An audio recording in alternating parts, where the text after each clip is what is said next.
Bueno, veo que poco a poco nos vamos conectando, así que como alguno ya está en directo, si me quiere ir poniendo alguna pregunta que quiera que resolvamos, o el por qué le interesa esta charla, pues bueno, estamos para resolver dudas, así que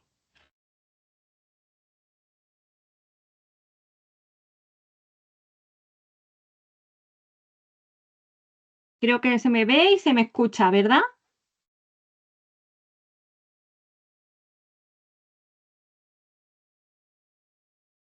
Quedamos con unos minutitos de retraso, que estábamos poniendo todo esto en orden.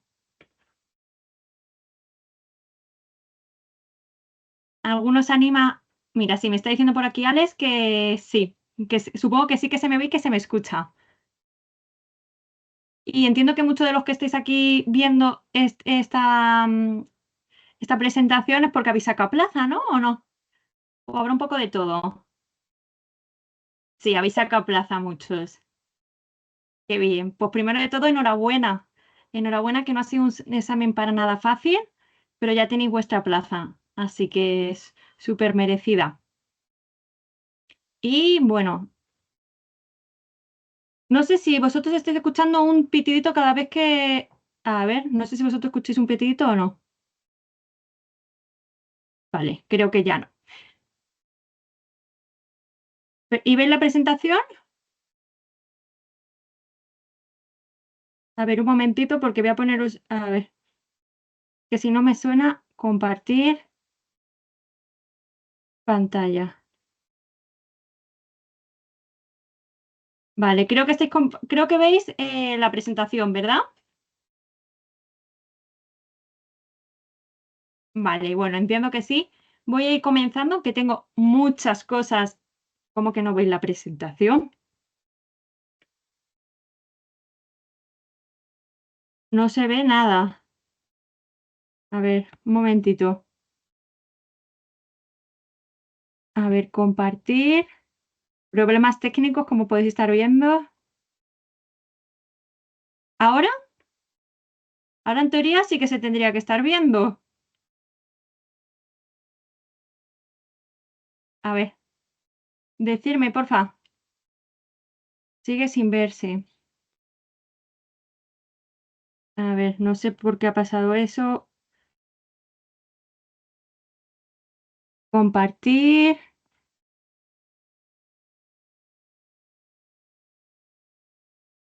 Ahora, en teoría yo la tengo delante mía. Vale, sí, pues vamos a intentar no tocar nada porque si no se me va a ir y no quiero que se me vaya nada.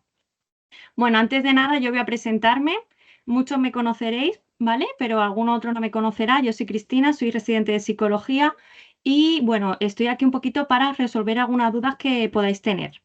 Vamos a hacer una breve introducción, ¿no? De dónde surge esto del psicólogo interno residente y vamos a ir viendo cómo han ido evolucionando las plazas PIR, porque ya sabéis que este año ha habido 274 plazas, pero no siempre ha habido tantísimas plazas. Entonces vamos a ir viendo cómo ha ido evolucionando y cómo cada vez se hace más necesario formar a gente en esto del PIR.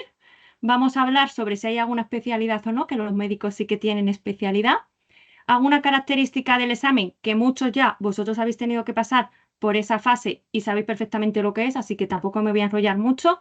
Y bueno, luego ya vamos a ir adentrándonos en lo que se hace en las residencias. Así que yo soy residente de tercer año, así que de primera mano he visto ya varios dispositivos y os voy a ir contando un poquito acerca de ellos. Antes de comenzar, yo quería saber qué sabéis sobre el PIR, qué habéis escuchado que se hace durante la residencia. O sea, quiero que esto sea relativamente dinámico e interactivo y no solamente yo hablando, por favor.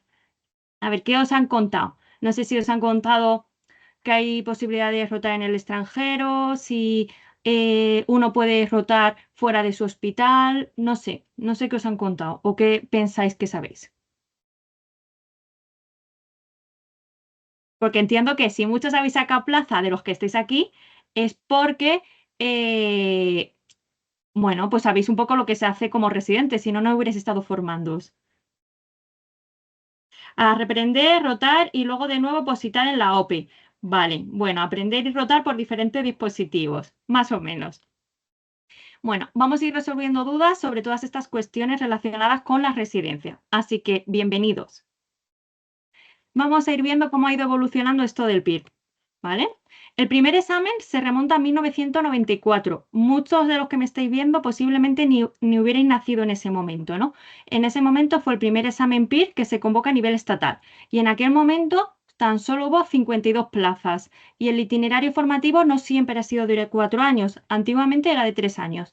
Así que posiblemente veis a que muchos de vuestros adjuntos hablen de que se han formado durante 3 años y no en 4, por si alguno luego empieza a tener dudas en relación con esto. Y en 1998 se crea el Real Decreto 2490 por el que se crea y se regula el título oficial de Psicología Clínica. Si os dais cuenta, lleva muy poquito tiempo con nosotros, hasta hace bien poco no estaba ni regulado. En cuanto a la especialidad, esto voy a ir un poquito rápido porque creo que lo que más os interesa es la parte de la residencia, ¿vale? A día de hoy solamente tenemos una única especialidad.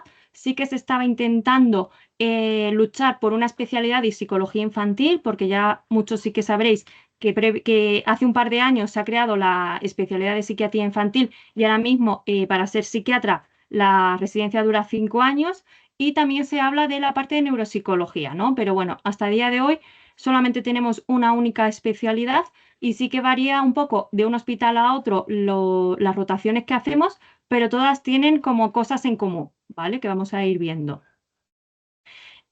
Bueno, en el PIR de 2010 se convocaron 136 plazas.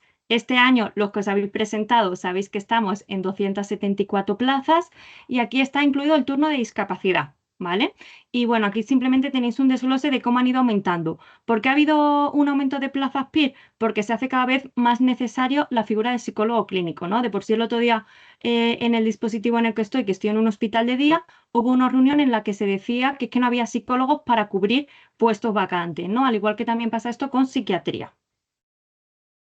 Vale, me dice aquí el compañero que todavía hay gente que no ha podido entrar, ¿vale? Bueno, como esto simplemente es un poco introductorio y no empiezo a contar la cosa de la residencia, espero bueno, que me perdonen por estos minutos, que no sé muy bien qué es lo que ha pasado. Y a otras no les funciona el chat. Vaya. Bueno, a ver si se puede ir resolviendo todos estos problemas técnicos, ¿vale? Y si no, a ver si a ellos no les funciona el chat, a ver si os pueden trasladar las dudas que tengan y las vamos resolviendo, ¿vale? Yo he tenido también que salirme y volver a entrar porque esto a veces falla un poco. Entonces, bueno, lo que os estaba contando, ¿no? Que el otro día en el dispositivo en el que estoy, justamente se estaba hablando de que hay un montón de vacantes de psicología y de psiquiatría, ¿no? Y de por sí, por ejemplo, bueno, pues hay muchos puestos que están sin cubrir y entonces las ofertas del trabajo hay bastante oferta de trabajo, lo que quiero decir, ¿no?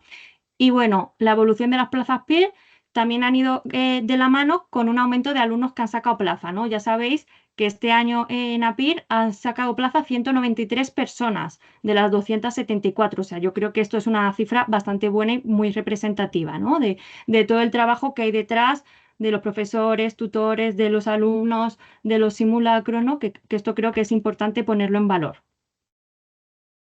Vale, características del examen PIR. Por si hay alguno que simplemente quiere saber un poquito de esto, comentaros que es un examen tipo test con 4 opciones de respuesta, 4 horas y media y 210 preguntas, en donde hay 10 preguntas de reserva. Y eso supone el 90% de la nota, ¿vale? Es decir, que el 10% restante es lo que equivaldrían los 4 años de carrera, ¿vale? Simplemente comentaros esto. Y ahora aquí, que yo creo que este es el grueso que más os interesa a los que estáis aquí viéndome, ¿no? Es una formación remunerada, ¿vale? Vais a tener que estar 4 años. Muchas veces surge la duda de si cuando uno saca plaza y, por ejemplo, si le toca en Madrid, si tiene que estar los 4 años en esa plaza de Madrid. Sí, tenéis que estar esos 4 años en la plaza de Madrid. ¿Qué pasa? Que luego vosotros vais a ir rotando por diferentes dispositivos. Es decir, que si alguno de los que me está viendo es de Andalucía, pero se quiere venir a Madrid los 4 años, puede. Y luego, si quiere volverse a Andalucía durante 3 meses, va a poder pedir una rotación específica aparte en su hospital, ¿vale? Pero realmente él seguiría formando parte del hospital en donde saque plaza. Que esto, no sé si alguno tenía dudas de esto o no. Es una formación remunerada. Una formación remunerada que en función de la comunidad autónoma pagan más o pagan menos, ¿vale? Aquí, por ejemplo, en Madrid estamos en 1.200 y pico de sueldo base, pero luego vamos a ver que hay un complemento. Ese complemento son lo que se denominan tardes de atención continuada, ¿vale? Yo, por ejemplo, en lugar de tener guardias de psiquiatría, lo que tengo son tardes de atención continuada, que no sé si sabéis lo que se hacen las tardes de atención continuada. ¿Alguno puede suponerse un poquito qué se hace en estas tardes de atención continuada o no?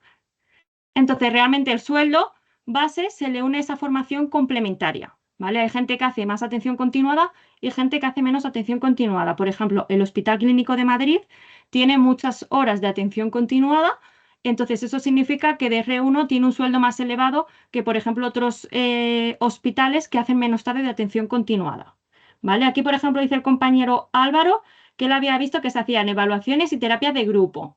Vicente también, depende del hospital. En algunos hay terapias grupales, en otros se pasan pruebas. Y esto es importante que vosotros os paréis a informaros de qué es lo que se hace en el hospital en el que os gustaría formaros, porque no es lo mismo uno que otro, ¿vale? Por ejemplo, hay compañeros míos que han estado en el hospital de Ramón y Cajal y que ellos hacen guardias como si fueran un psiquiatra. Ellos pasan la noche fuera de casa, ¿vale? Yo, por ejemplo, esa opción no la tengo. Entonces, en función de cuáles son vuestros intereses, tendréis que enteraros de qué es lo que se hace en esa atención continuada, ¿vale? ¿Qué más cositas?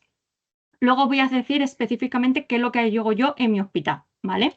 Ya sabéis que podéis trabajar cuando terminéis la residencia en la sanidad pública, en la sanidad concertada y la sanidad privada. El PIR es la única formación que nos permite trabajar en lo público. ¿Qué se hace en esas tardes? ¿No? Pues yo, por ejemplo, que soy residente de tercer año, lo que estamos poniendo en marcha desde hace un par de semanas es un grupo de ansiedad. Ese grupo de ansiedad lo estoy llevando yo como coordinadora junto con el R1, ¿vale? Y, por ejemplo, mis compañeros R2 y R4 este año están haciendo un grupo de depresión.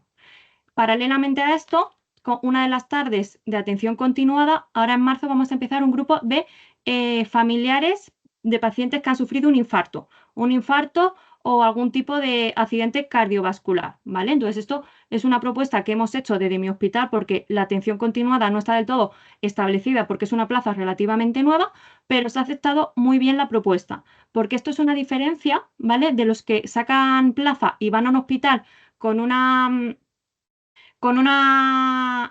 trayectoria de residentes muy amplia, muy larga, y otro que lleva menos tiempo.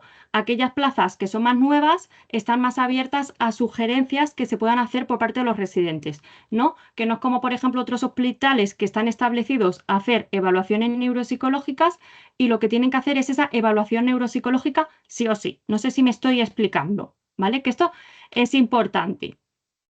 Entonces, hay en otros hospitales que lo que se hacen son grupos de psicooncología. Por ejemplo, en Parla hay un grupo de psicooncología. Por ejemplo, en mi hospital no lo tenemos. Hay compañeros míos que hacen tardes de evaluación neuropsicológica. Hacen pruebas, pasan por ejemplo el WISE, luego lo corrigen, hay un psicólogo adjunto responsable y luego se firma ese informe. Yo, por ejemplo, esta parte de neuropsicología la tengo incluida dentro de mis rotaciones, pero no dentro de la parte de atención continuada.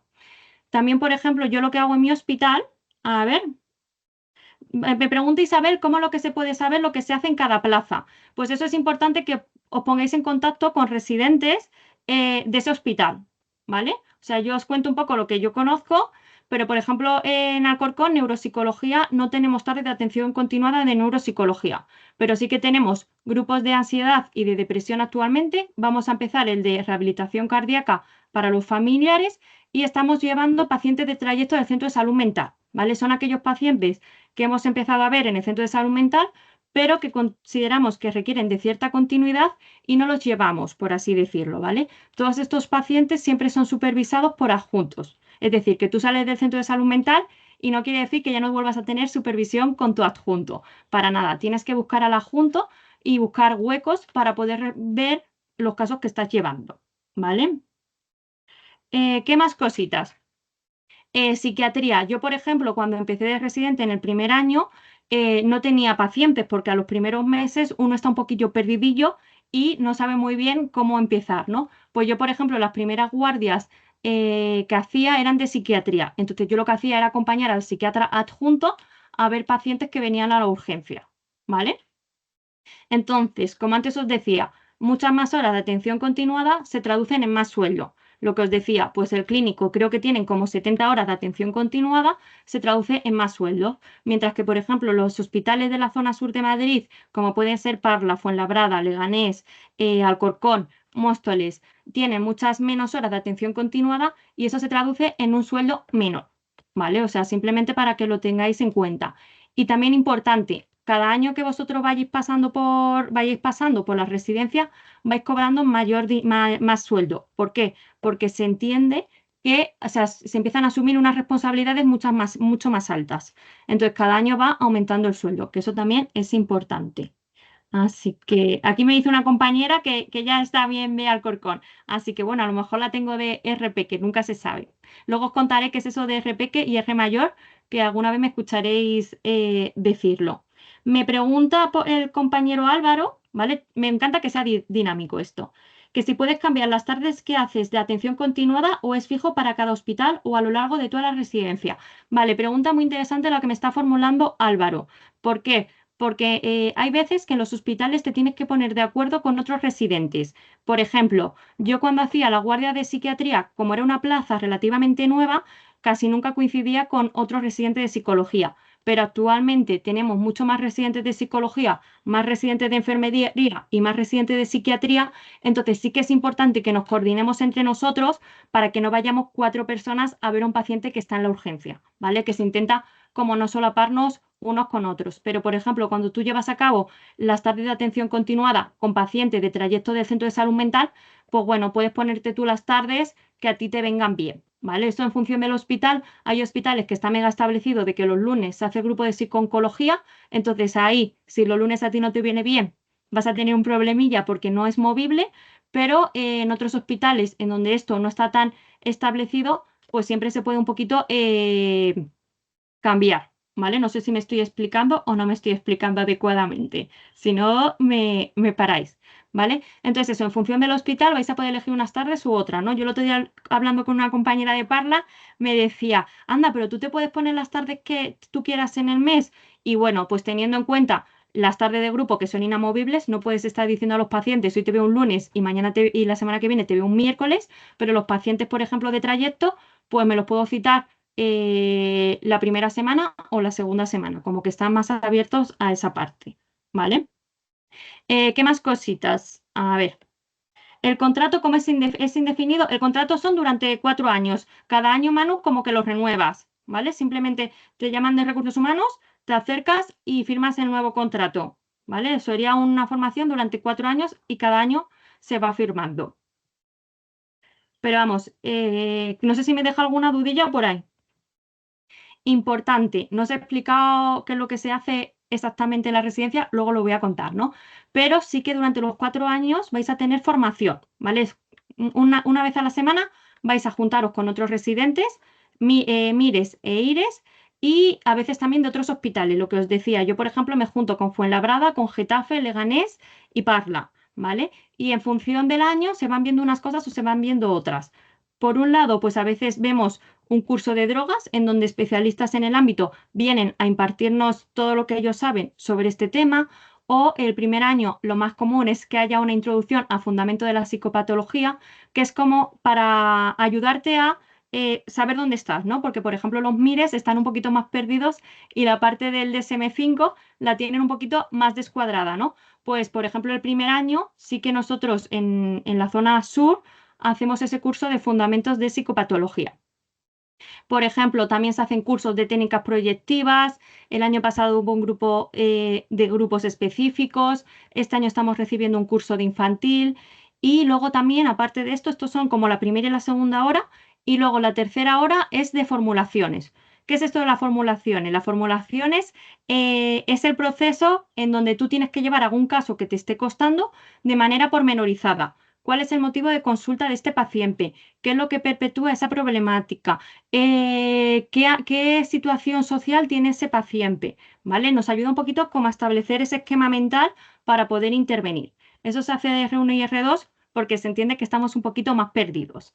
Y luego de R3 y R4 tenemos supervisiones. ¿Qué es esto de las supervisiones? Pues son pacientes que nos están costando por cualquier cuestión, pues porque a lo mejor siento que es un paciente que está estancado y no sé cómo continuar, o sé que es un paciente psico-oncológico y a mí me remueve mucho y no sé cómo manejar esa relación entre ambas partes, ¿no?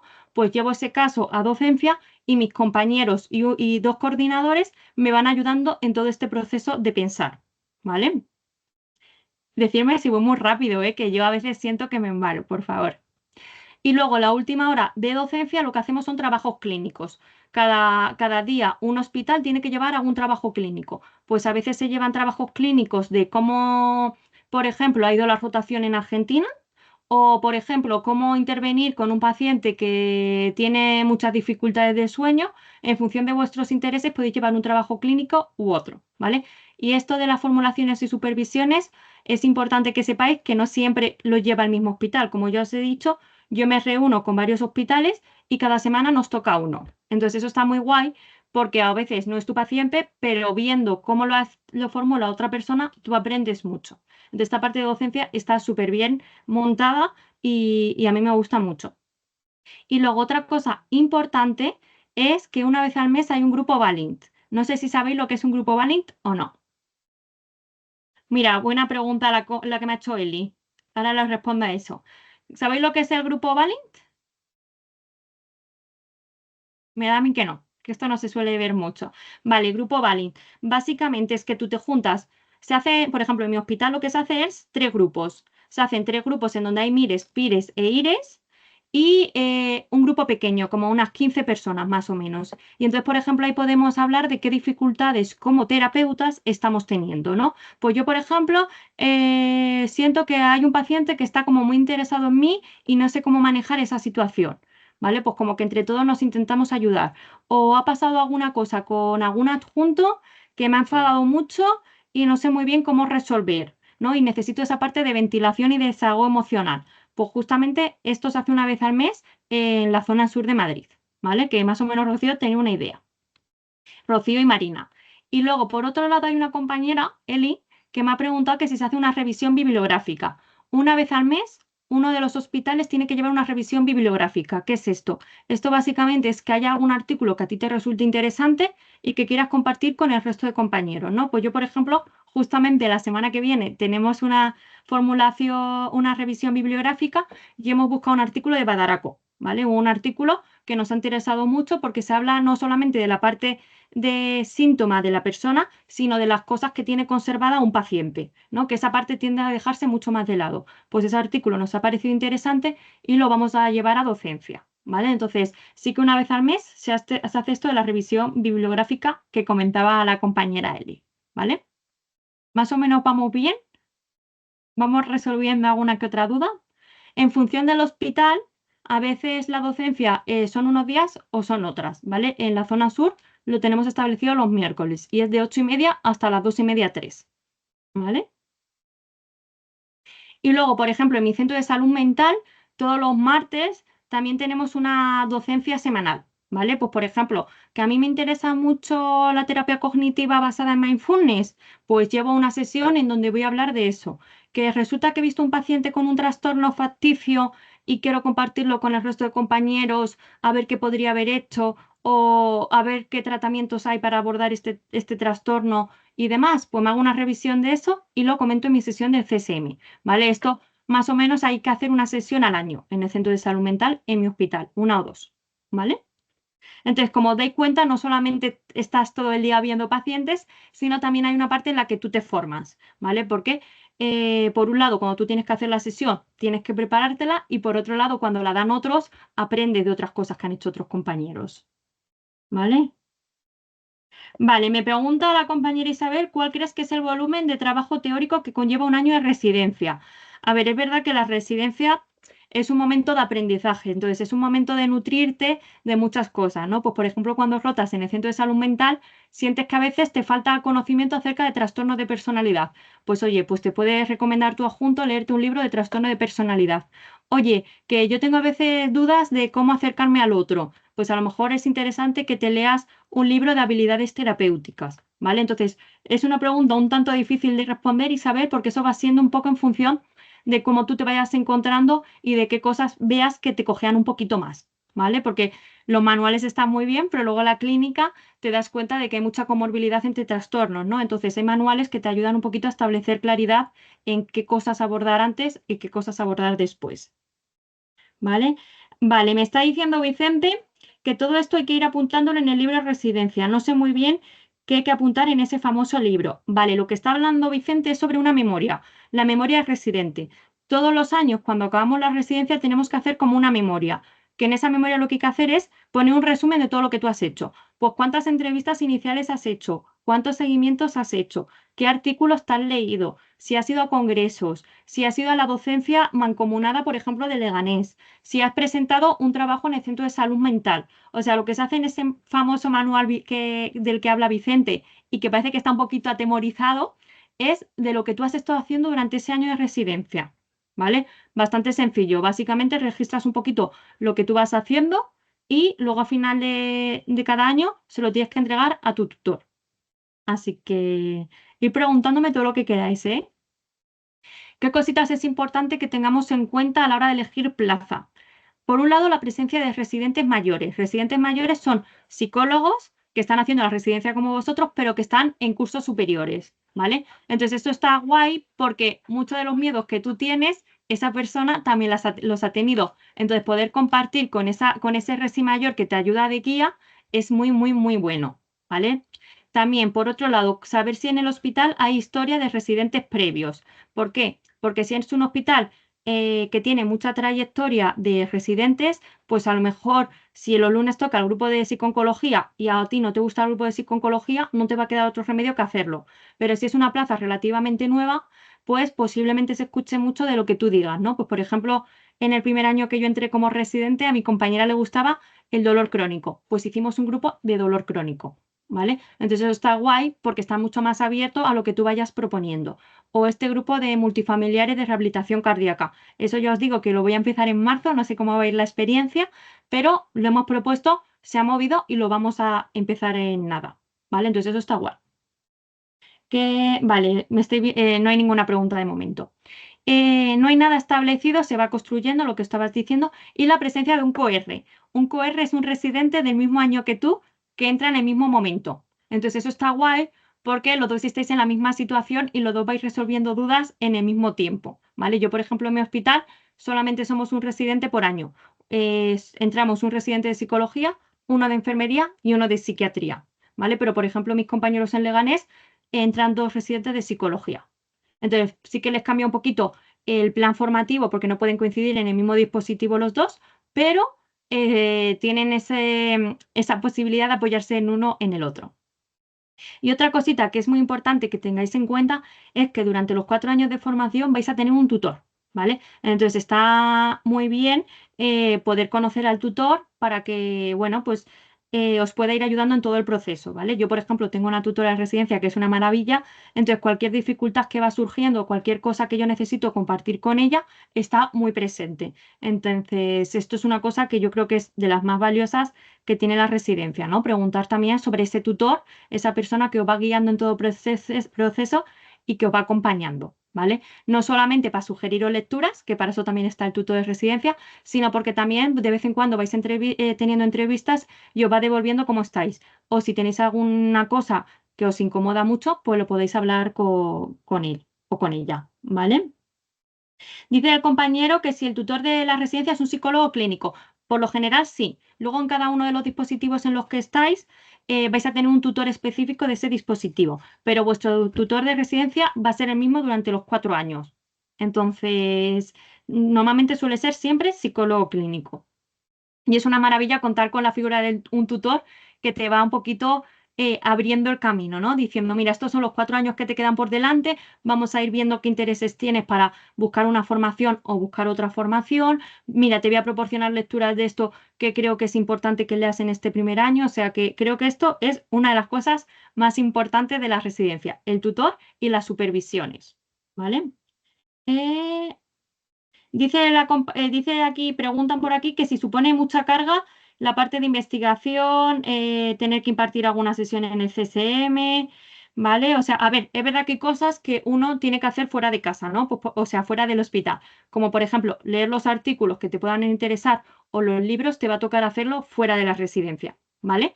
Pero bueno, todo es un poquito organizarse. O sea que hay una carga así, eso es así, porque de vez en cuando tienes que presentar algún trabajo y alguna cosilla, pero eso va a ser general en todos los hospitales. O sea que... Vale, preguntan por aquí que si es importante que el tutor tenga una orientación teórica que te interese entonces. Bueno, a ver, es verdad que el tutor puede haberse formado en una cosa que sea un poco distinta a la que a ti te interesa, pero a lo mejor es un acompañante de 10 a pesar de que cada uno tenga su propio enfoque. O sea, creo que no sería de las cosas más determinantes, ¿vale? ¿Qué cositas más hay que tener en cuenta? La parte de investigación. Muchas veces hay gente que se mete en la residencia y que paralelamente o bien está haciendo el doctorado o bien se plantea hacer el doctorado. Entonces, bueno, a veces en los hospitales es un buen momento para hacerlo porque al final contamos con múltiples estudios, múltiples cuestionarios administrados, múltiples estudios que están todavía por finiquitar. Entonces, bueno, que si hay alguien que le interese el tema de la investigación, pues a lo mejor es importante que se percate de que en qué hospitales se promueve más y en qué hospitales se promueve menos, porque no en todos se promueve de la misma manera. ¿Vale? Vale, ¿qué más cositas me estáis preguntando por aquí? Me encanta que seáis dinámicos, ¿eh? ¿Hay centros o comunidades que tengan más renombre en cuanto a la formación que te dan en las residencias para luego encontrar trabajo, aunque sea como interino? A ver, las residencias realmente son 4 años, entonces creo que lo importante durante los 4 años es aprender. Entonces va a haber a lo mejor un hospital con menos renombre que otro, entre comillas, pero a lo mejor tiene unos adjuntos increíblemente buenos y aprendes muchos más. ¿Vale? O sea, creo que no hay que dejarse llevar tampoco por por el renombre, ¿vale? Porque lo importante es la formación que recibas. No sé si me voy explicando o no me voy explicando. Y luego, cuando acaben los 4 años, pues tampoco sabes si ese hospital te va a contratar o no te va a contratar. Entonces, yo miraría qué hospital me interesa más en función del tutor, en función de las tardes, en función de la investigación, si estoy interesado en la investigación, y decidir en función de eso, ¿vale? Aunque entiendo la pregunta que me ha hecho la compañera, porque a todos nos pasa por la cabeza esto, ¿vale? Y me pregunta Maru, ¿cuál es el hospital con una mejor formación, con una formación más completa? Tampoco hay una respuesta como muy clara en cuanto a eso, ¿vale? O sea que en todo vais a tener unas cosas comunes, que son las que vamos a ver un poquito más adelante.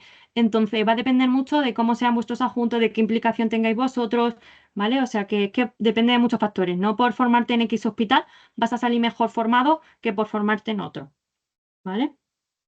Vale, aquí me pregunta Mari que en qué hospitales se promueve más la investigación. Pues a ver, por ejemplo, aquí en Madrid yo creo que hospitales como el Gregorio Marañón o hospitales así de gestión privada, yo creo que se promueve mucho más la investigación, ¿vale? Por ejemplo, en mi hospital también se está intentando favorecer la investigación y estamos teniendo reuniones de manera periódica para intentar sacar algún que otro artículo. O sea que es que luego eso depende mucho del interés que vosotros tengáis. Si vosotros queréis publicar y queréis enviar póster, queréis enviar trabajos o llevar comunicaciones, va a depender mucho de vosotros. O sea, por ejemplo, yo de R1 quería llevar una comunicación y me planté con una comunicación en un congreso. Entonces, eso va a ser dependiendo de vosotros también, ¿vale? Que no todo lo pongamos en el hospital, sino de que también uno puede hacer cosillas. ¿Qué más cosas habéis dicho ahora mismo? Es que depende, o sea, lo de la investigación hay en algunos más y en algunos menos, pero no hay así como una respuesta tampoco del todo clara. Vale, los tiempos de supervisión, ¿cada cuánto más o menos? La supervisión, pues hay momentos cuando tú empiezas a coger pacientes que es mucho más necesaria, ¿vale? Durante toda la residencia es necesaria, pero a medida que tú te vas haciendo más mayor, pues a lo mejor no tienes que estar supervisando un paciente cada semana, a lo mejor puedes hacerlo cada 2 semanas o cada 3 semanas, ¿vale? O sea que esto de las supervisiones es como tú te vayas encontrando, ¿vale? Y de qué dificultades te vayan surgiendo con esos pacientes, ¿no? Pues es un trastorno más leve, a lo mejor no requiere tantas supervisiones, pero si es un paciente mucho más grave, pues va a requerir de muchas más supervisiones. Y creo que eso es otra cosa súper valiosa de la residencia, el poder compartir casos con gente que lleva mucho tiempo en la disciplina y que te va a poder ayudar a tomar decisiones y ayudar a ese paciente. ¿Vale? ¿Qué más? ¿Cuánto tiempo tenemos hasta que nos dejan solos? Aquí tampoco hay una respuesta. por ejemplo, en mi hospital han atendido mucho a cómo los residentes nos hemos ido encontrando. Las primeras entrevistas sí que las hacíamos supervisadas con un adjunto, ¿vale? Que eso está súper guay, aunque puede resultar un tanto aversivo, pero te da un feedback inmediato de cómo ha sido tu actuación y de qué cosas te han falta por preguntar y qué cosas son mejorables. Entonces eso está muy bien porque tienes ese feedback inmediato. Y luego ya cuando te ven con cierta soltura, ya empiezas a hacer tú las entrevistas solos y los seguimientos solos, siempre con supervisiones de cada X tiempo. ¿Vale? ¿Qué más? Dice la compi que qué ventajas o desventajas tiene hacer la resi en un hospital privado concertado. A ver, realmente, por ejemplo, aquí en Madrid tenemos varios hospitales privados, por ejemplo, a nivel sueldo viene a ser lo mismo. A lo mejor lo que cambia un poco es el horario. A lo mejor entran un poquito antes o a lo mejor tienen más tardes, ¿vale? Pero, por ejemplo, a nivel, cuando tú termines tu residencia vas a tener el mismo título, tanto si lo has hecho en el hospital privado como si lo has hecho en uno público, ¿vale? Vais a acabar con el mismo título, a pesar de que lo hayáis hecho en el hospital de Pepito Pérez, que lo hayáis hecho en el hospital más bueno de Madrid, ¿vale? El título va a valer lo mismo en uno que en otro sitio, ¿vale? ¿Vale? Si hay compañeros que, por ejemplo, hacen un doctorado mientras, me está preguntando la compañera, perdón que no se he puesto en contexto, si se puede hacer alguna formación aparte mientras uno está haciendo la residencia, sí. O sea, tú, por ejemplo, si te interesa hacerte un máster en tercera generación, lo puedes compaginar. O te interesa un máster en terapia de tercera generación, he dicho tercera generación antes también, ¿no? En sistémica, pues te puedes hacer un máster en sistémica. Y el doctorado también, ¿vale? O sea que eso sí que lo podéis hacer las dos cosas a la vez. Vale, me estoy preguntando cosillas que son un poquito difíciles de contestar, ¿no? Como qué probabilidad hay de que te toque plaza en donde tú quieres, ¿no? En el lugar en el que tú vives. Depende del número que tú tengas y de los opositores previos, el lugar que elijan. O sea, no, cada año eso es un mundo, lo podéis ver en los listados y eso es un mundo. Vale, otra pregunta que suele ser bastante frecuente, ¿no? Que es que todo lo que hagamos durante la residencia cuenta o no cuenta de cara a las OPEs. Pues eso va a depender un poquito del examen o sea, perdón, de las bases de la convocatoria. A veces cuenta todo lo que hacemos durante la residencia, salvo la formación continuada, que es lo que se hace los miércoles, y a veces en otras plazas no. Entonces ahí no hay una respuesta tampoco única. ¿Vale? Esa a veces también la tenemos los residentes, o sea que es muy habitual. Vale, me está diciendo Maru que no sabía que se podía hacer en hospitales privados. Vale, a lo mejor son hospitales públicos de gestión privada. ¿Vale? O sea, que eso existir existe porque, por ejemplo, el Hospital Rey Juan Carlos de Móstoles es un hospital público de gestión privada y ofrece plaza para residentes. ¿Vale? Entonces, sí que hay hospitales de gestión privada que ofrecen ser residente. ¿Qué más cositas? Vale, me estáis preguntando por la parte del máster general sanitario y por la parte de la residencia, que cómo funciona. Bueno, si tú tienes el máster general sanitario, es una formación que tienes ahí y que posiblemente tengas más herramientas que si a lo mejor no has hecho el máster general sanitario, pero no te va a aportar, no va a suponer una diferencia si no lo tienes que si lo tienes, ¿vale? A ver, que justamente me estáis preguntando porque algunos han empezado el general sanitario. Vale, si estáis en el máster general sanitario, que sepáis que el primer año de residencia convalida con la parte práctica del máster general sanitario. ¿Vale? Entonces eso es importante que lo sepáis porque no tendríais que hacer la parte práctica del máster general sanitario porque el primer año de residencia os contabiliza como esas prácticas. ¿Vale? Eso sería importante que lo pudierais hablar con la universidad para ver cómo se arreglan esos trámites. ¿Vale? A ver.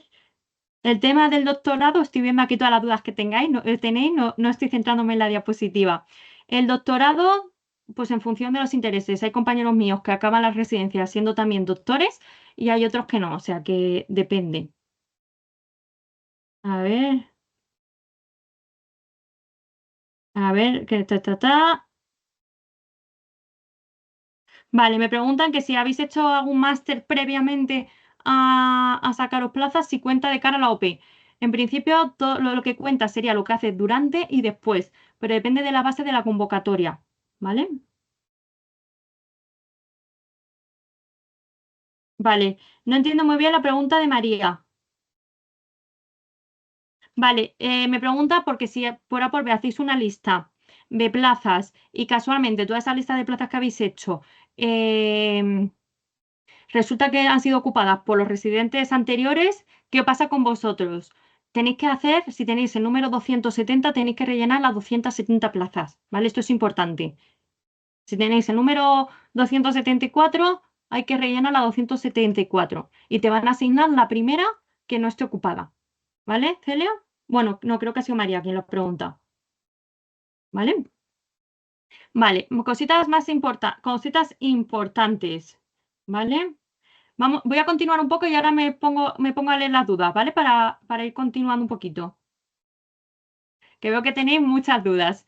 Vale, hospitales grandes, hospitales pequeños. Ya os digo que cuando vosotros acabéis la residencia vais a acabar con el mismo título independientemente de dónde os hayáis formado. Público, privado, en el mejor hospital de Madrid, en un hospital no tan renombre, vais a tener el mismo título. ¿Vale? Y los congresos, que sepáis que tenéis la posibilidad, cuando somos residentes, de ir a congresos, que es el momento oportuno para conocer a residentes, conocer ciudades, ampliar conocimientos, hacer currículum vital porque uno presenta póster, comunicaciones orales, ¿vale? Y bueno, qué es lo que he hecho yo? ¿Vale? Os voy a contar lo que he hecho yo, que lo conozco muy bien. Yo durante mi primer año de residente estuve en un centro de salud mental, ¿vale? En el centro de salud mental yo tenía a 4 psicólogos clínicos de adultos. Entonces yo estuve rotando 6 meses con dos y otros 6 meses con otros dos. Y aquí cada psicólogo tenía su propia vertiente. Uno era mucho más humanista, uno más familiar, uno más integrador. El hecho de que uno pase con tantísimos psicólogos es muy bueno. ¿Por qué? Porque al final, con tanta información, uno ve con qué es lo que uno se siente cómodo, ¿vale? Entonces, eso está, para mi gusto, muy bien, porque vas viendo con cuál te sientes, con qué enfoque te sientes más cómodo, más guay. Entonces, aquí empiezas viendo pacientes con el adjunto al lado y a medida que vas ganando en independencia, tú lo vas viendo solo, ¿vale? Y vas teniendo supervisiones de manera recurrente. Eso es en el primer año. En el segundo año. En el segundo año yo estuve en la planta de psiquiatría durante 4 meses. Por ejemplo, en el hospital en el que estoy hay un psicólogo en planta. Entonces, por ejemplo, había pacientes que podíamos ver en individual, por ejemplo, los trastornos de la conducta alimentaria, y también había terapia de grupo, ¿vale? Nosotros la terapia de grupo la hacíamos 3 días en semana y aprendes un montón porque no es un grupo en donde uno pueda ir con una idea preestablecida. O sea, uno puede ir con esa idea preestablecida, pero en función de los emergentes que haya en el grupo, se van a trabajar unas cosas o se van a trabajar otras. Y también, por ejemplo, cuando estuve en planta de psiquiatría, pasé con mis compañeros psiquiatras para ver cómo trabajaban ellos, ¿vale? Está muy bien el poder trabajar con diferentes profesionales. Luego estuve 6 meses en la interconsulta, que no sé si sabéis lo que es la interconsulta o no sabéis lo que es la interconsulta. Ahora veo si alguno se anima a contestármelo por el chat. Estuve en la parte de interconsulta y enlace y neuropsicología, ¿vale? Por ejemplo, en mi hospital hay una neuropsicóloga, entonces valorábamos a aquellos niños con un posible diagnóstico de TDAH o posible diagnóstico de autismo o un niño con altas capacidades, ¿vale? Esto, por ejemplo, también lo hacíamos en el hospital y también valorábamos a adultos y alguna que otra demencia también.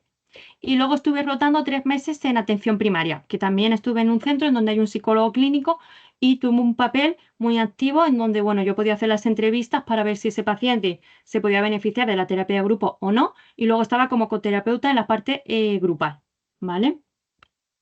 Y la parte de interconsulta dice por aquí Vicente que él no la tiene del todo clara. La interconsulta es cuando te requieren de otras especialidades médicas, pues por ejemplo, oncología o hematología o por ejemplo, cardiología, ¿vale? O un paciente que ha estado en la UCI y que bueno, pues está un poquito así revuelto por todo lo que ha tenido que vivir. Ahí está la figura del psicólogo de interconsulta y te llama ese médico que está con ese paciente y tú vas un poquito a ver en qué puedes ayudarle, cuáles son sus necesidades y demás, ¿vale? Pues, por ejemplo, yo recuerdo aquí una paciente que para ella era muy importante la religión y nadie se había dado cuenta hasta ese momento, hasta que fue la psicóloga, de que esta parte era muy valiosa para la persona, ¿vale? Entonces, por ejemplo, la psicóloga estuvo hablando después de esto con que, bueno, pues a lo mejor podía bajar a la iglesia, o sea, en esto que hay en los hospitales, que no sé ahora cómo se llama, ¿no? Pero que está el cura y demás, pues para estar un ratillo, ¿vale? Entonces esto es importante. En la capilla, eso, gracias, gracias. Veo que estáis súper atentos. Entonces, esto nadie se lo había preguntado hasta que fue la psicóloga. Entonces, el papel de psicólogo interconsulta es este, ¿no? Por ejemplo, en hematología son ingresos muy largos. A lo mejor el paciente está hospitalizado 3 meses y no puede ver a nadie porque su sistema inmune está tan débil que si coge alguna enfermedad, un catarro, puede acabar con su vida, ¿no? Entonces ahí, por ejemplo, te tienes que poner un uniforme específico, te tienes que poner un gorro, te tienes que poner unos guantes y demás. Entonces ahí está la figura del psicólogo que ayuda un poquito, ¿no? A canalizar todos esos momentos de mayor angustia, ¿vale? ¿Más o menos claro o no? Que veo que tenemos muchas cosas que contar y, y no sé si va quedando claro todo o no. Luego, cristalino, claro cristalino, vale, pues me quedo más tranquila, gracias Elena. Luego también hay una parte de adicciones, ¿vale? Yo estuve rotando en un centro con 4 psicólogas, lo mismo, 4 psicólogas, cada una tenía su forma de trabajar, entonces yo iba aprendiendo un poquito cómo trabajar con pacientes con patología dual o con consumo activo de sustancias, ¿vale? Luego, área de formación específica lo voy a dejar para última hora. Ahora yo voy a empezar el Centro de Salud Mental Infantil, que voy a estar 6 meses con 2 psicólogas. Luego, libre disposición, lo voy a contar luego. Y rehabilitación. Importante que no lo he dicho. En el Centro de Salud Mental, tanto de R1 como en el Centro de Salud Mental, cuando rote por infantil, hay grupos, ¿vale? O sea que no solamente estoy viendo en pacientes a nivel individual, sino también a nivel grupal, ¿vale? Yo, por ejemplo, de R1 entré en un grupo de trasdiagnóstico, de distimia y el de dolor crónico que estuvo llevando a cabo mi R mayor, ¿vale? Pero, por ejemplo, mi compañera que vino después que yo, mi R peque, ha estado entrando, por ejemplo, en un grupo de violencia hacia la mujer, ¿vale? Entonces, bueno, que sepáis que existen distintos grupos en los centros de salud mental, ¿vale? ¿Y qué más cositas? Vale, esto. Rotaciones. Rotación específica y rotación externa. Esto es en función de vuestros intereses, ¿vale? Imaginaros que a alguno de los que me está viendo le interesa mucho los trastornos de la alimentación. Pues, por ejemplo, puede pedir rotar en Santa Cristina, que es un hospital de referencia aquí en Madrid para los trastornos de la alimentación. Oye, que alguno de los que me está viendo quiere abordar el tema de la psicosis y quiere ir a un hospital de día de psicosis. Pues, por ejemplo, el clínico tiene un hospital de día para la psicosis. Que a mí me interesan mucho los trastornos de la personalidad, pues voy a pedir rotar en la Fora, que es otro hospital aquí de Madrid, ¿vale? Yo os hablo más de Madrid que lo controlo un poquito más, ¿vale? En función de vuestros intereses, podéis pedir rotar en un sitio o en otro. Yo, por ejemplo, ¿dónde he estado rotando? He estado rotando en el SUMA, ¿vale? Que no sé si sabéis que en el SUMA hay psicólogos, hay 6 psicólogos en el SUMA, en donde, bueno, se ven situaciones de emergencia, ¿no? Pues típico suicidio, típico infarto inesperado, ¿vale? O sea que se trata mucho con la muerte en el SUMA. Pues yo quería ver cómo abordar el tema ese de emergencias y pedir rotar en el SUMA, por ejemplo. Y ahora mismo me encuentro rotando en el hospital de día. El hospital de día es un dispositivo a nivel ambulatorio intensivo de trastorno mental grave, ¿vale? Yo, por ejemplo, en el que estoy, hay un poquito de todo, ¿vale? Trastorno de personalidad, depresión, ¿vale? No es específico, por ejemplo, como el Santa Cristina o el Clínico o la Fora, ¿vale? Entonces, en función de los intereses que vosotros tengáis, podéis pedir una cosa u otra. Eso lo podéis pedir dentro de vuestra comunidad o fuera de vuestra comunidad. Imaginaros que alguno está aquí en Madrid y le interesa la unidad de psicoterapia de Granada. Puede pedirla y si se la conceden, podría ir 3 meses o 2 meses, el tiempo que se tenga establecido en el hospital y el que te cojan, ese tiempo fuera. ¿Vale? Y vale, justamente me estáis preguntando esto. Y luego la externa. La externa también en función de vuestros intereses. Justo mi R mayor acaba de venir de Argentina. ¿Vale? Argentina es muy conocido por el psicoanálisis y muchos rotantes, muchos residentes, perdón, rotan por allí. ¿Vale? Allí ahora mismo están todos los residentes de la zona sur de Madrid. ¿Que hay alguno que le interesa más irse a Italia? Pues puede irse a Italia, ¿no? ¿Que le interesa más Nueva York? Pues Nueva York. En función también de vuestros intereses, podéis elegir un sitio u otro. Esto lo podéis hacer a nivel nacional o a nivel internacional. Y si alguno se quiere quedar en su propia comunidad, puede también, ¿vale? Vale, ¿qué más cositas importantes? Bueno, ya estoy, muchos habéis sacado plaza de los que me estáis viendo, así que enhorabuena, es una inversión a futuro que os va a ver recompensada sí o sí. Es un muy buen momento para haber sacado plaza o para estar intentando luchar por ella. Y ahora tenemos unos minutitos, ¿vale? Para resolver todas las dudas que tengáis, que veo que hay muchas, ¿vale? Espero que no haya hablado muy rápido y alguna cosa, a ver, y alguna cosa haya quedado clara que no lo sé. A ver, cositas. Estoy mirando para la izquierda porque aquí tengo el chat abierto, ¿vale? Vale, me pregunta Alicia que si hay hospitales que obligan a que la específica sea dentro de su propio hospital. Me parece haberlo leído. Vale, a veces esto ocurre, ¿vale? Por eso es importante que, oye, pues si yo quiero irme a un sitio distinto en el que me esté formando, pues a lo mejor ese hospital no me lo cojo de primera opción, ¿vale? Esto a veces ocurre. Yo, por ejemplo, en el que estoy, no me han puesto ningún tipo de problema en rotar en los dispositivos en los que yo he querido, ¿vale? O sea, buscando unas fechas que cuadren, avisándolo con tiempo no me han puesto ningún tipo de pega. Vale, a ver, ¿hay algún motivo por el que puedas rechazar casos o rotaciones como residente? Por ejemplo, ahora me has dicho oncología. Si hay alguien que tiene una persona cercana con cáncer, recuerdo que para las prácticas del máster uno de los criterios de exclusión para ello era no tener familiares en esa situación.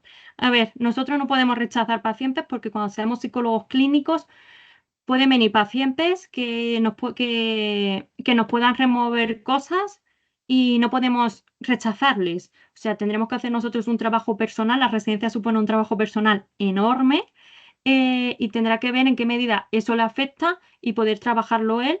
Y bueno, es verdad que mientras uno es residente, si esto le pasa, a lo mejor lo puede hablar con el adjunto y a lo mejor ese paciente lo puede ver el adjunto, pero bueno, en un principio no se pueden rechazar pacientes, ¿vale? Y si te toca la unidad de psicooncología, es una unidad súper dura, la parte de interconsulta, pero tampoco vas a poder elegir, ¿vale? Esta rotación también es obligatoria, al igual que las drogas o al igual que el centro de salud mental infantil o el centro de salud mental de adultos, ¿vale? A ver, estáis preguntando por el máster, que qué hacéis con ello. A ver, es que yo no sé si, por ejemplo, un máster lo puedes paralizar durante 4 años, ¿vale? Entonces esto sería a lo mejor interesante poder hablarlo con la propia universidad, ¿vale? A ver si se puede hacer eso. Ya os digo que el primer año de residencia contabiliza como la parte práctica del máster. Aquí por aquí me estáis diciendo que os gustaría ir a Finlandia, Viena, Nueva York también estaría guay. Mi compañera el año pasado, Chris, creo que fue a Nueva York y este año una compañera mía también va a ir a Nueva York, ¿vale? O sea que están cogiendo residentes en Nueva York. Vale, ¿se dan muchos casos de evaluaciones negativas o son raros? Esto no te entiendo bien, Eli. Esto de evaluación negativa. O sea, sí que es verdad que después de cada año de residencia vais a tener que hacer esa memoria de residentes, ¿vale? Y bueno, también en función de lo que hayáis hecho y de vuestro desempeño se os pondrá una nota, ¿vale? Una nota que, bueno, simplemente es ilustrativa, ¿vale? Por lo general, si has hecho un trabajo adecuado, no vas a tener ningún tipo de problema y no vas a suspender, ¿no? Pero bueno, si por ejemplo llegas siempre tarde a tu rotación o vas bajo los efectos de X sustancia o cualquier cosa, pues hombre, te pueden dar un toque de atención, ¿vale? O sea, no sé si es esto a lo que la compañera se refiere o no, ¿vale? ¿Qué más cositas?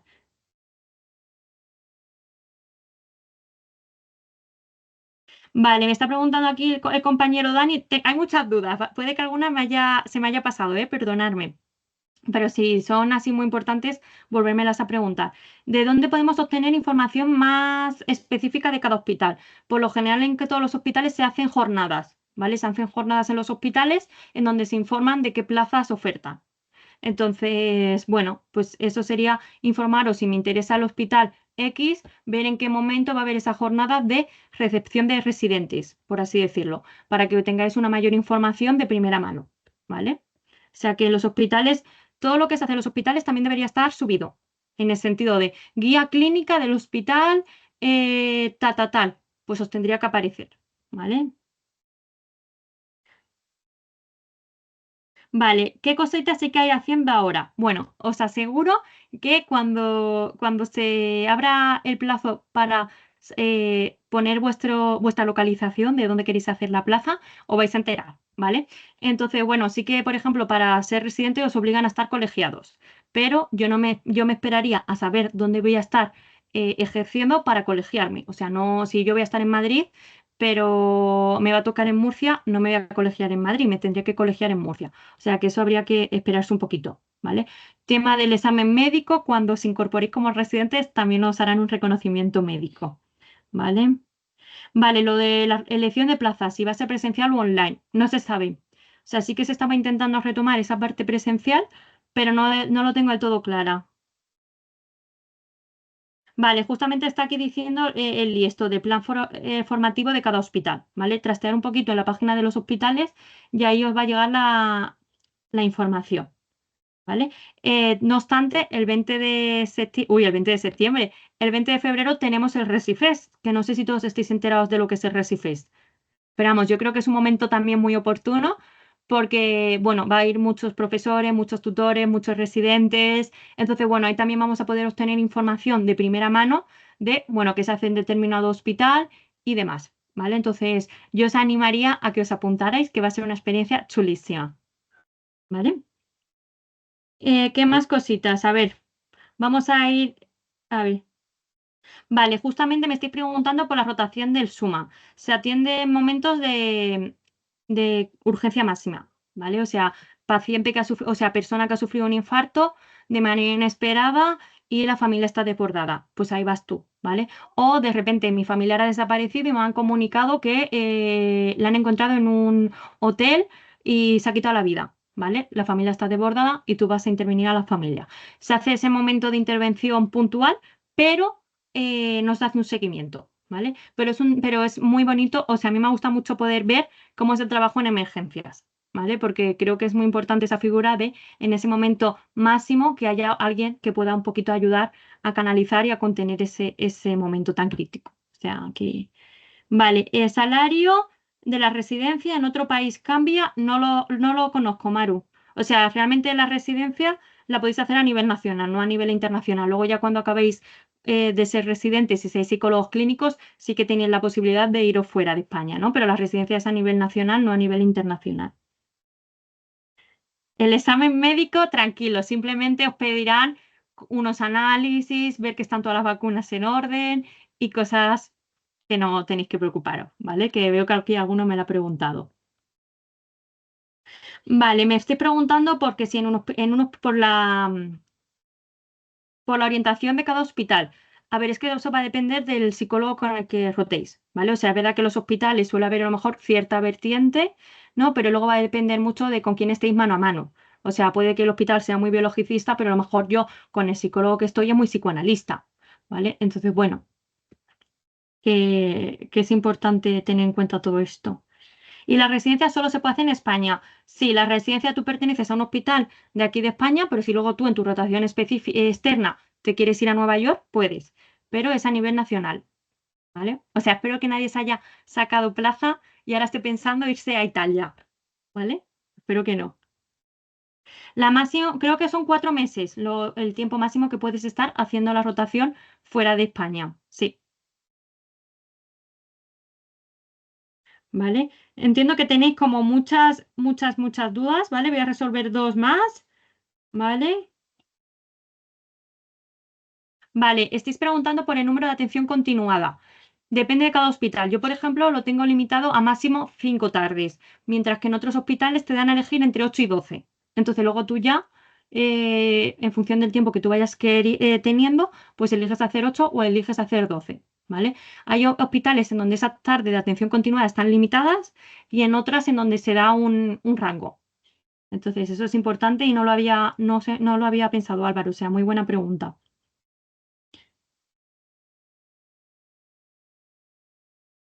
Vale, aquí pregunta la compañera que cómo se vive el hecho de rotar con un psiquiatra, ¿no? Básicamente, pues aprendes muchísimo porque es verdad que las primeras guardias de psiquiatría uno está un poco perdido y hace un montón de preguntas, pero es que realmente somos residentes y hay cosas que nos pueden bailar, ¿no? Entonces, bueno, pues qué bien que podamos preguntárselo a alguien que sabe y que nos pueda resolver esas dudas que tengamos. O sea que... Y... Y en cuanto me estoy preguntando por la OPE, yo me centraría en lo que tenemos por delante, que es saber en dónde vamos a hacer la residencia y luego ya ir viendo, porque ya os digo que es que no hay nada establecido a día de hoy. Aquí en Madrid, por ejemplo, no tenemos bolsa de trabajo, pero en otras comunidades sí que tienen bolsa de trabajo, por ejemplo en Andalucía. Entonces luego ya hay en sitios en donde valen unas cosas y sitios donde valen otras. pero bueno, eso no lo puedo controlar, ¿no? Y vosotros tampoco, eso lo veréis a medida que vayan sacando esas plazas, ¿vale? Vale, y ya resuelvo la última duda, ¿vale? Tema de despachos. Bueno, a veces hay que organizarse. O sea, por ejemplo, yo en mis tardes de atención continuada tengo la posibilidad de ver a los pacientes en cualquier despacho porque hay mayor disponibilidad. Por las mañanas tenemos que organizarnos. Pero vamos, esto es muy común en todos los hospitales, ¿no? El tema de despachos es una lucha a veces un poco constante, pero bueno, yo más o menos siempre me he podido organizar y demás y he podido ver a los pacientes, ¿eh? Estáis aquí con el reconocimiento médico angustiados. No os preocupéis por eso, que eso es lo de menos. Que lo más difícil ya lo habéis conseguido. Así que, y poquito más que decir, o no sé si os he resuelto algo o tenéis ahora múltiples dudas, más dudas que cuando comenzasteis, no sé.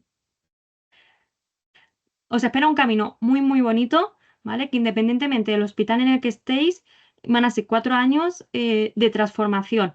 No solamente porque uno aprenda contenido y aprenda muchísimo de los pacientes, sino también a nivel personal. O sea, intentad aprovechar el tiempo al máximo.